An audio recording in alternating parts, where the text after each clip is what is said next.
ये जब से हम यहाँ पर पैदा हुए हैं तब से आज तक बिजली है ही नहीं है। हम लोग को सब मानो नहीं समझा जा रहा है। हम यही अपने आप में महसूस करते हैं। अगर मानो समझा जाता तो आज देखिए एनटीपीसी का आज हम लोग 1.5 किलोमीटर दूरी है, वो भी अगर जो कहता 5 किलोमीटर दूरी नहीं 1.5 किलोमीटर दूरी नापी भी करेंगे तो देखिए आज वहाँ पर रात में भी जगमगाहट पूरा चकचक और हम लोग को साथ यहाँ अंधेरा, जो हम लोग सांप बीछा हाथी सबसे मतलब थम थम के चलना पड़ता है। सरकार ना ही रोजगार दिए ना ही बिजली दिए। सरकार से हम पूछना चाहते हैं कि हमारे गांव वालों ने क्या गलत किया जो हमारे साथ सरकार इतनी गलत कर रही है। सबसे बड़ी तो शर्म की बात है, कहीं कहीं जाते बोलता है कि ना आपका ही जाति का, आपका ही एसटी का यानी कि आदिवासी का सरकार है। सबसे बड़ा ये हमको सबसे बड़ा शर्म लगता है सुन के कि ऐसा सरकार रहते हुए आदिवासी लोग के यहाँ देखभाल नहीं कर रहे, ना यहाँ बिजली दे रहे हैं।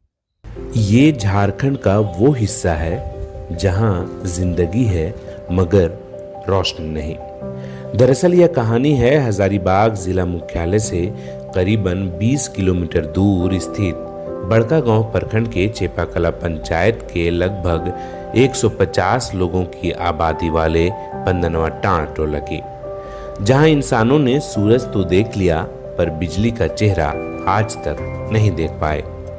यहाँ आज भी बिजली की रोशनी सिर्फ वादों में जलती है।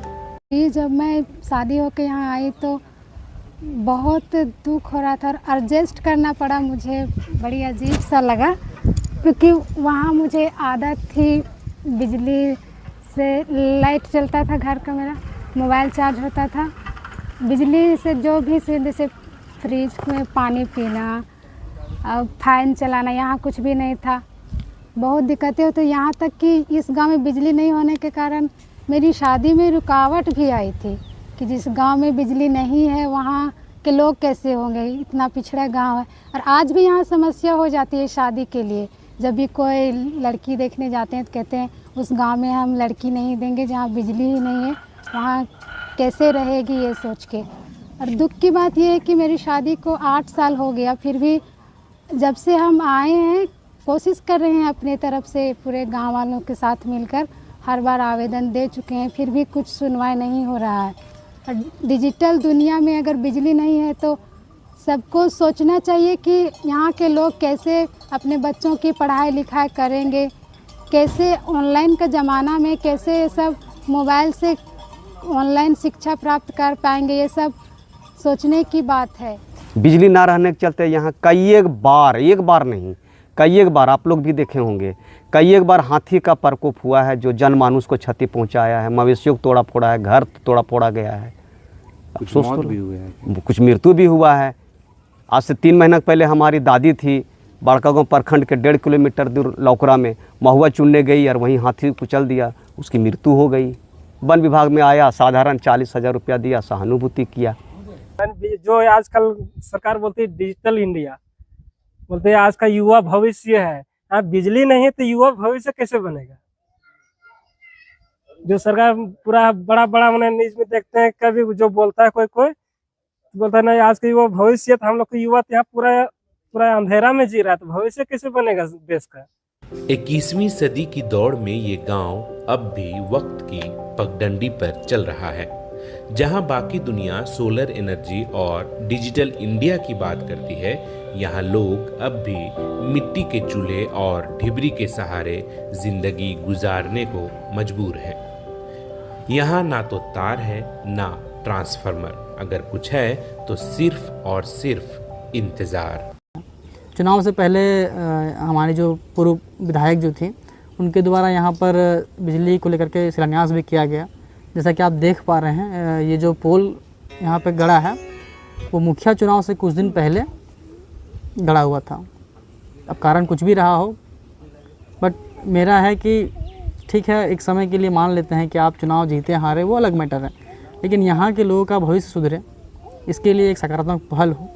एक बार तो फाइनल हम लोग वन विभाग के कार्यालय गए थे, तो वो लगने से पेड़ कट रहा है, ये कट रहा है, तो आप यहाँ इस गांव पहुँचे हैं, आप आने क्रम में देखेंगे कि जो रोड बना हुआ है कच्चिया रोड, वो एक भी पेड़ नहीं कटा हुआ है। पेड़ कटने के बाद ग्रामीणों पर लगाता है और एनटीपीसी पूरा पेड़ काट कर रोड और प्लांट और बेल्ट कन्वेयर बेल्ट लगाया है। तो ऐसा नहीं है, पेड़ का सामान तो इन लोग करते हैं। वही सूखा पेड़ गिर कर जो इकट्ठा करके बड़का गांव हजारीबाग में बेच कर और जीवन यापन करते हैं। तो जंगल को सामान तो जंगल में रहने वाले लोग करते हैं।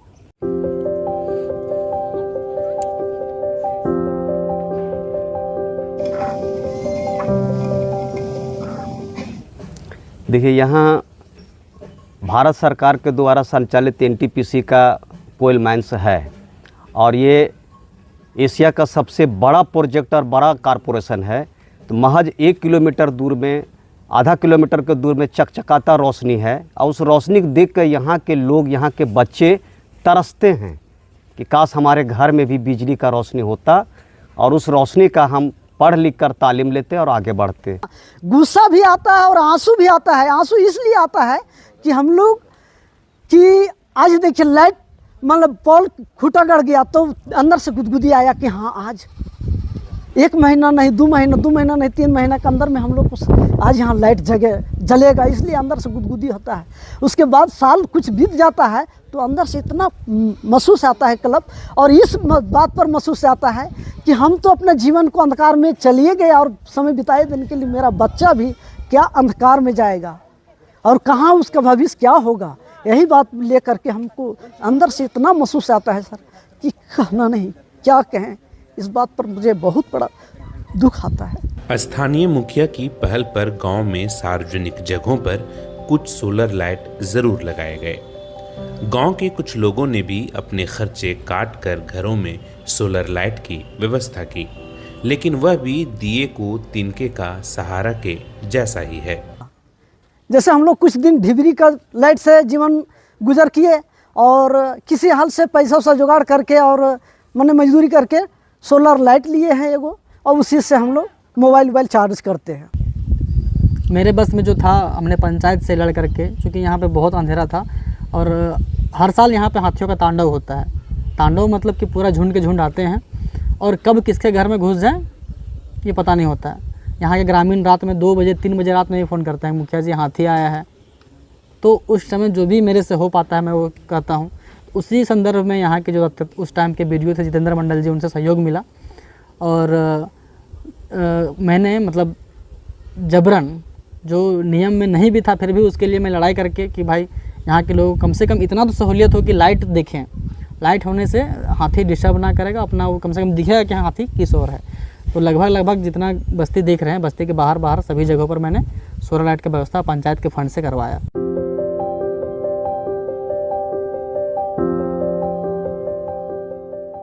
दर्द बहुत ज्यादा दिल में है, जो कि बोल नहीं सकते। आपको इतना ज्यादा दर्द है कि एक बार हम लोग का यहाँ बिजली की सुविधा नहीं, सोलर था, तो जो अभी बादल के बरसात का मौसम है, जो सोलर है ना, जब तक उसको लाइट नहीं पड़ता तो चार्ज नहीं देता है। मोबाइल स्विच ऑफ हो गया था, किसी यहाँ एक आदमी की मृत्यु हो गया, हमको इतना फोन कर रहे थे, इतना दूर है कोई आ भी नहीं सकता हमको बोलने, फोन कर रहे, मोबाइल स्विच ऑफ है, मेरे पास मैसेज भी नहीं पहुंचा, कुछ भी नहीं। बाद में बोल रहे फोन स्विच ऑफ है कि यहाँ बिजली नहीं है, सोलर लाइट था, वो बादल था, चार्ज नहीं हुआ मोबाइल। निराश हो रही जिंदगी के बीच लोगों को लोकतंत्र में खुद के हक की आवाज उठाने के लिए प्रेरित किया। वीडियो स्क्रीनिंग कर आत्मविश्वास जगाने की भी कोशिश की। नतीजतन स्थानीय मुखिया और पंसस की मौजूदगी में समस्या को लेकर उपायुक्त के नाम आवेदन लिखा गया और ग्रामीणों ने उसे उपायुक्त के जनता दरबार में जमा कर संबंधित अधिकारी को समस्या से अवगत भी कराया। हालांकि अब भी इनके उठाए गए आवाज को हक मिलना बाकी है। बिजली विभाग से हमारी जिस बारे में बात हुई, उन्होंने भी यही कहा कि सरकार ये चाहती है जो आपका दीनदयाल उपाध्याय योजना है उसके कि हम हर घर बिजली पहुंचाएंगे। तो मेरी भी उसी योजना को तहत में ये पहल थी कि भाई जब आप ये कमिट कर रहे हैं कि हमको हर घर बिजली पहुंचाना है, तो मेरे पंचायत का ये टोला जो है वो क्यों अछूता रहे, आप यहाँ बिजली पहुँचाइए। बिजली विभाग का कहना है कि अगर हमें वन विभाग से परमिशन मिलती है तो हम करने को रेडी हैं, क्योंकि अगर हम वन विभाग में बिना परमिशन के या फिर तार भी खींचते हैं तो वन विभाग हम पर केस करती है। इस संदर्भ में वन विभाग से बात हुई, वन विभाग ने हमें 3-4 बार कहा कि ग्राम सभा करके दीजिए यहाँ के लोगों का, हमने वो भी करके सुपुर्द किया उनको, उनके ऑफिस में। यहाँ तक कि तत्कालीन जो एसी होते हैं उनके कार्यालय में भी ये आवेदन सब सुपुर्द किया। बट उसका जो अभी तक जो सफल सकारात्मक जो पहल हो पाया है वो नहीं हुआ है और ग्राउंड लेवल पर काम नहीं हो पाया है। हालांकि बड़कागांव प्रखंड विकास पदाधिकारी जितेंद्र मंडल से कार्यालय में इस बाबत मुलाकात नहीं हो पाई, जिसके बाद टेलीफोनिक बातचीत में उन्होंने बताया कि मामला संज्ञान में है, रिपोर्ट जिलाधिकारी को भेजा गया है, ऐसे में सकारात्मक पहल की उम्मीद की जा सकती है। सरकार से यही पूछना चाहेंगे, आग्रह करते हैं, सवाल करते हैं कि इतने आप योजना निकाले हैं, आपका जो अधिकारी लोग हैं, आप योजना लागू कर रहे हैं, तो आपका अधिकारी यहाँ काहे नहीं लग कर रहे हैं काम इस गांव में? अगर योजना सरकार लागू कर रही थी, इस गांव में भी अधिकारी के आके करना चाहिए था ना, यहाँ काहे नहीं कर रहे हैं? अगर योजना का एथी में रह गया, हमको लगता है टेबल पर ही रह गया, गाँव में करिए रहे हैं, हम यही समझेंगे। सरकार तो लागू कर रही है, उसका अधिकारी कहाँ करे? अधिकारी को लोग बोलेंगे तब नहीं, इसका मतलब सब जगह लापरवाह, सरकार भी लापरवाह, उसका अधिकारी, सरकार लापरवाह तभी तो अधिकारी लापरवाह हो गया है। हम बार बार इस गुजारिश कर रहे हैं, हमारी समस्या को सुन रहे हैं और बार बार ये सिर्फ अखबार में छप कर रह जा रहा है, हमें अच्छा नहीं लगता। हम चाहते हैं कि हमारी बात जो सुन रहे हैं सरकार तक जाए और वो हमें बिजली देने की कृपा करे, ताकि हमारे बच्चे का भविष्य आगे अच्छी तरह से बन सके।